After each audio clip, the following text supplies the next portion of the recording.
Welcome, ladies and gents, to the video. And today, the topic today is going to be my biggest mistakes that I made this Q4 and how you guys can avoid it for next Q4, and just overall how I'm going to improve when the next time does come.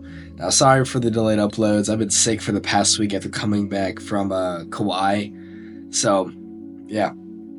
Anyways, boys.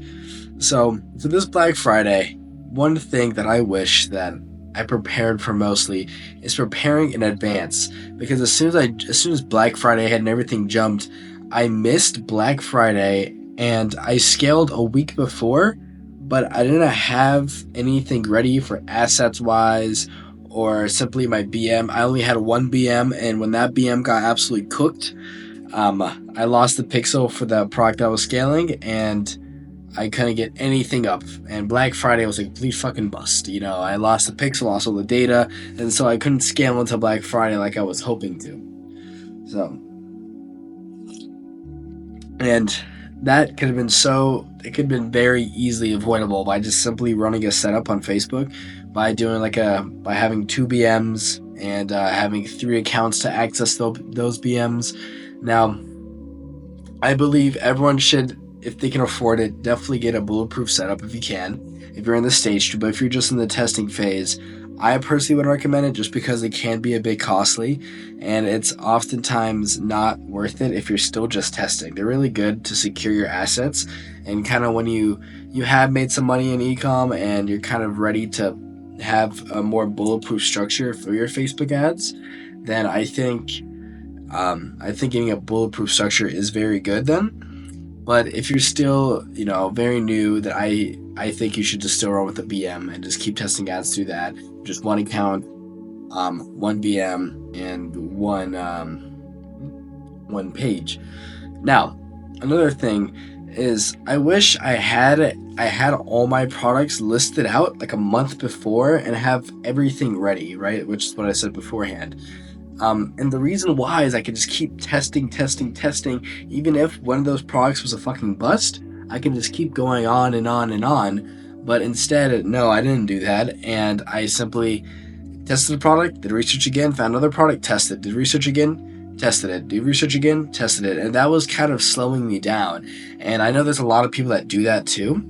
And it's honestly, I don't think it's bad, right? But when you're in a period where you need to test a lot to hit something, then I do think it can definitely slow you down, right? It's not wrong in a sense, but there's better ways to do it, right? Now, I also do wish, I also notice myself when I'm doing product tests, you sometimes do cut corners with your product tests, right? Like, you might, for example, you're just fucking tired and you're just like, fuck, I just want to get this done. And you might not, do the last bit of research you need to, and you hold it off to the next day. And I find myself that I do that sometimes, and I slip up, right? And that's something that I truly need to push through if I want to hit bigger numbers. And that's the same with you guys too. If you guys want to start seeing progress, you need to do the boring work. And that's what a lot of people don't understand. The boring work is what makes those nice juicy screenshots you see, the profit that you see from ecom, is by people doing the boring work. And the boring work is like, well, what is that, you might ask?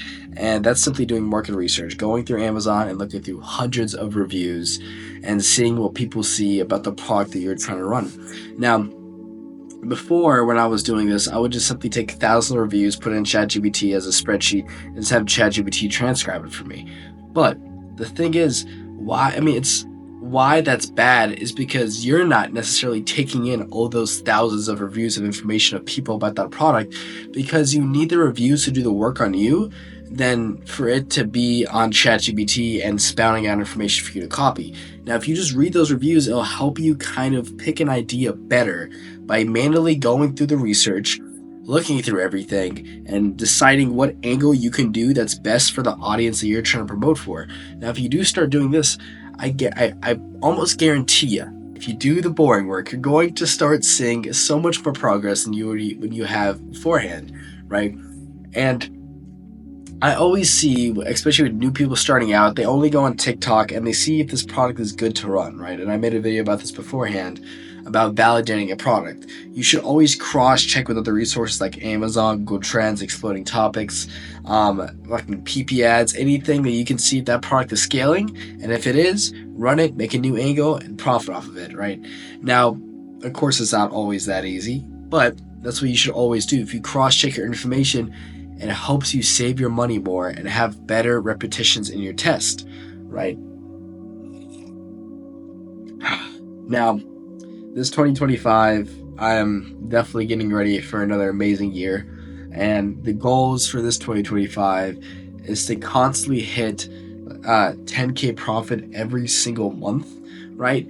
And with ecom, as I don't know if everyone that is currently in this space, they know that ecom is not a it's very different. It's very how do you explain it?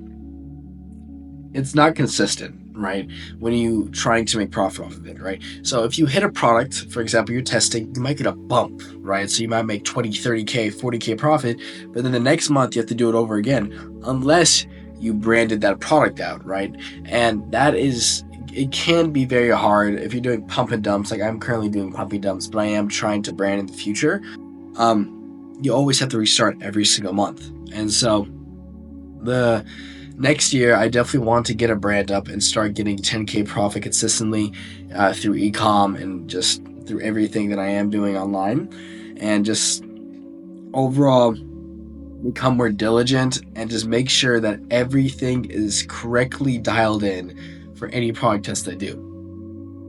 No. Yeah. Well, anyways, boys, I hope you guys enjoyed this video. There's gonna be much more videos to come. I am going to be doing a quick little Facebook tutorial for you guys in the next video, so stay tuned for that. I hope you guys enjoyed this, and I'm rooting for you boys. And ciao.